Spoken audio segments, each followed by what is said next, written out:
I just got fired from Aldi's, and I think it has something to do with this DEI stuff. I mean, they have a reason, but it's really not a reason because I've been communicating. So let me explain to y'all why I feel like that and what's really going on. Fired from my side job, and basically, I'm kind of confused, kind of not, kind of this what happens when it's certain people over you or whatever. They just don't have a certain understanding. So basically, I do work for Aldi's, well, working for Aldi's on the weekends or whatever the case may be. Kind of told them my transportation issue. I'm not too far away. If I gotta walk, I will walk. But I need to work or whatever the case may be. Um, so basically, when I first got started, I didn't know no grace period times or nothing like that. So I ended up being late probably like 2 to 3 times without me even knowing. God damn it! You can't make this shit up!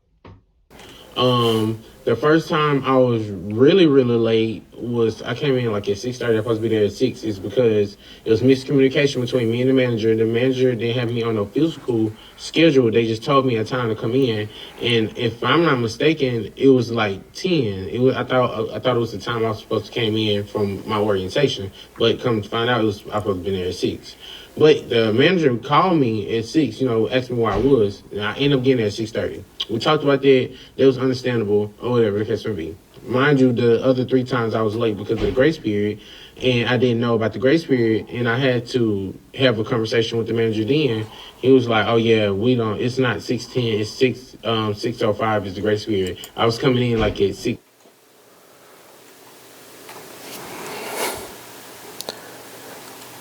I'm gonna let him finish.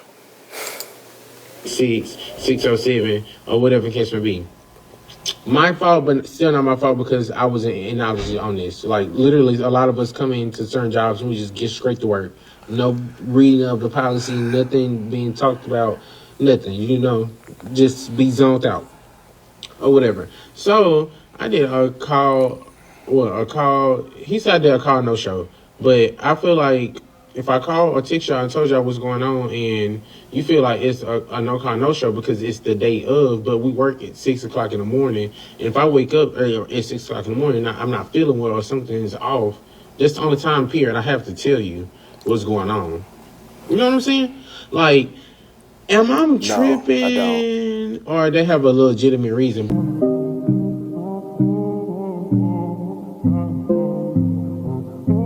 But I do feel as if when black people are working under white people in particular, and we having transportation issues or we having something, yeah, transportation issues, I don't think they understand.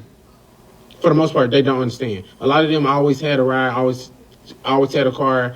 It was definitely in higher jobs or stuff that at Aldi's. You know what I'm saying? I mean, you work for white people, all these white people, y'all already, you don't have understanding of what I got going on. So what?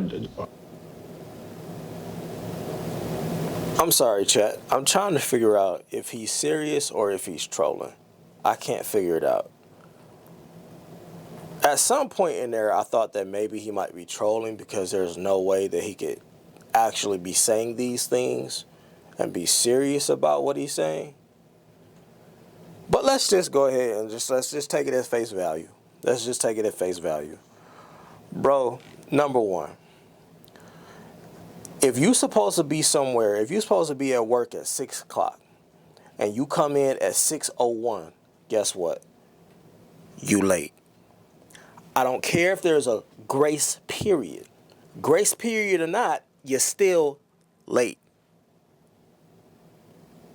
Grace period, all grace period says to me is a company can decide whether or not they hold that lateness against you, you not being there at 6 o'clock against you or not. It's really up to them. It's at their discretion. That's all it says to me.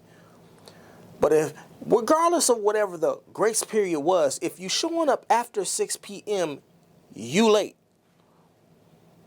Doesn't matter. Doesn't matter. You can sit in there and argue, but I was within the grace period, bro. If you showing up with a mindset of I came in every day at 6, so I was coming in at 6:06, 6:07, 6:03, 6. If that's your mindset, you need to go back and we got to reevaluate something. If that's your mindset about the workforce, you got to go back and you need to reevaluate yourself, bro. That's number one.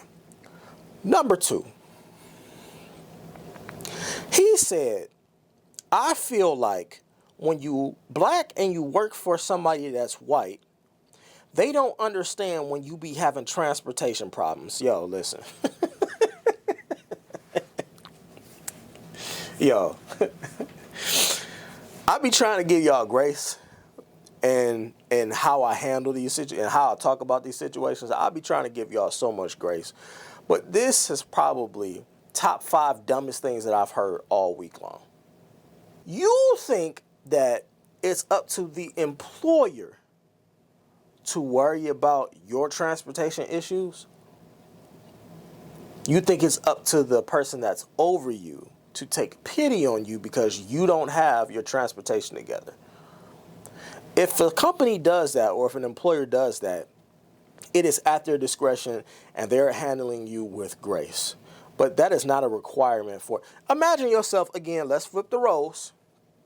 Imagine yourself as an employer. You're the employer. This is your business. You are running it as a business, which means you want people to be in a proper place on time when they say they're going to be there when you tell them to be there. If you tell your employees to be at work at 6 o'clock and they're showing up every single day late, 6:05, 6:07, 6:09, you don't think that warrants a conversation? Or we just going to let this keep going? And in addition to that, this employee keeps coming to you talking about they didn't understand the schedule. Huh? How you didn't understand the schedule? How was it a scheduling conflict? We told you what time to be here. You decided you wasn't coming.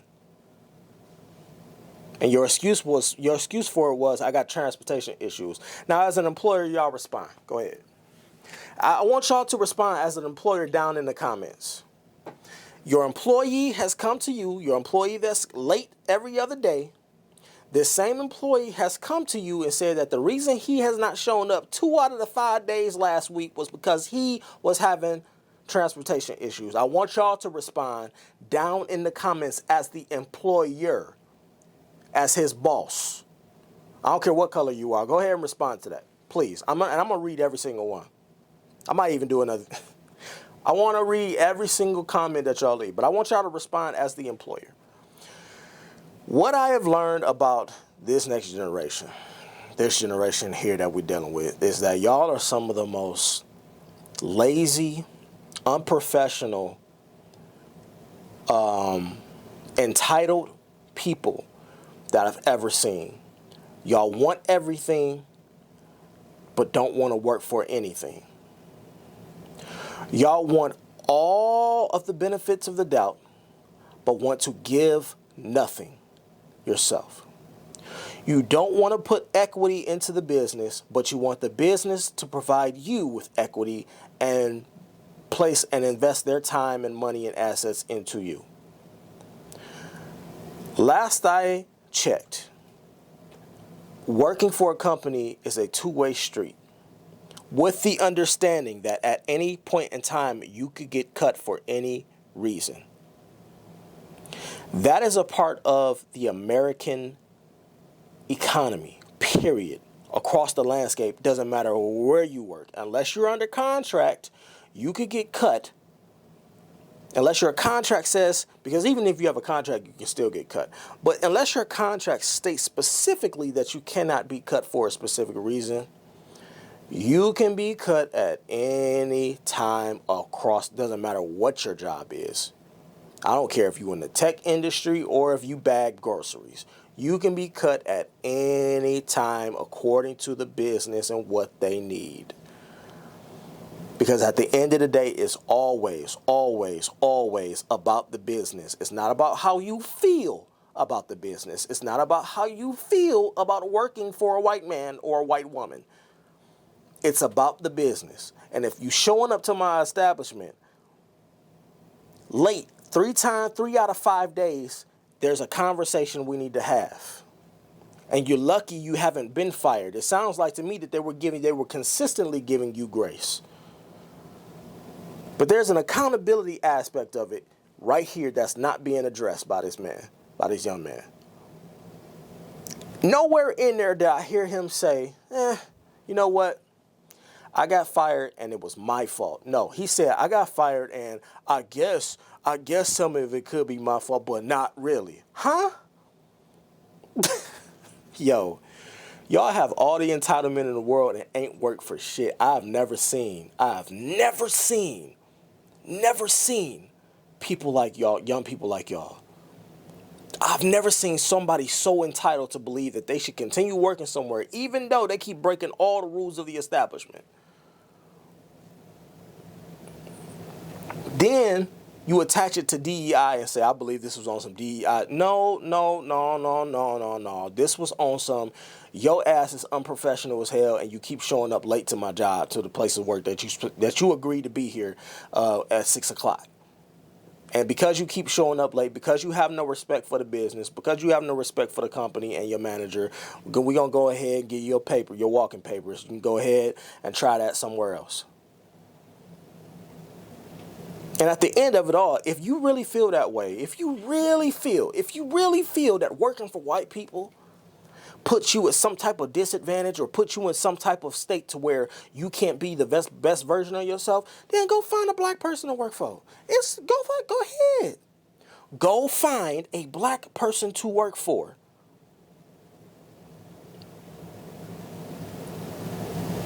But see, a lot of times, when y'all work for black people, y'all think that they're supposed to be understanding. That's what he's saying. See, white people, they don't understand why we late. They don't understand us having problems. But if it was black. So if it was a black manager and a black owner, you saying that they would understand you being late all the time? Showing up late? Calling off? Not being at work when you said you was going to be at work? No call, no shows? A black manager would understand that though, right? Black owner would understand that and say, that's just Gerard. Gerard's always late. Just go ahead, clock in, buddy. Just get to work. What? Imagine if every business ran themselves that way. Imagine if every business had no structure. Imagine if every business had no rules in place for their employees. Everybody can just come in whatever time they want, get started whenever they want, leave whenever they want, show up, don't show up, it don't matter. This is insanity. This is insanity, and at some point, you have got to learn how to holding yourself accountable. And I know I say it a lot, but holding yourself accountable is the best thing that you can do for yourself ever. It will 1,000% elevate you and make you a better person, not just in the workforce, but in life. And whatever it is that you want to accomplish, it'll hold you. Holding yourself accountable will help you in your relationships. Holding yourself accountable will help you in your everyday relationships with people. It'll help you on your job. It'll help you when you are trying to elevate and bring yourself into a better place and a better position, making more money. Holding yourself accountable will help you financially. There's so many things that holding yourself accountable will do for you positively. But you refuse to do it. Why? Because you don't want to be wrong. Nobody can tell you shit. That's why. Anyway, y'all let me know what y'all think down in the comments. This young man, unfortunately, is due for a long life of struggle. It's going to be hard for him. It's going to be hard for him.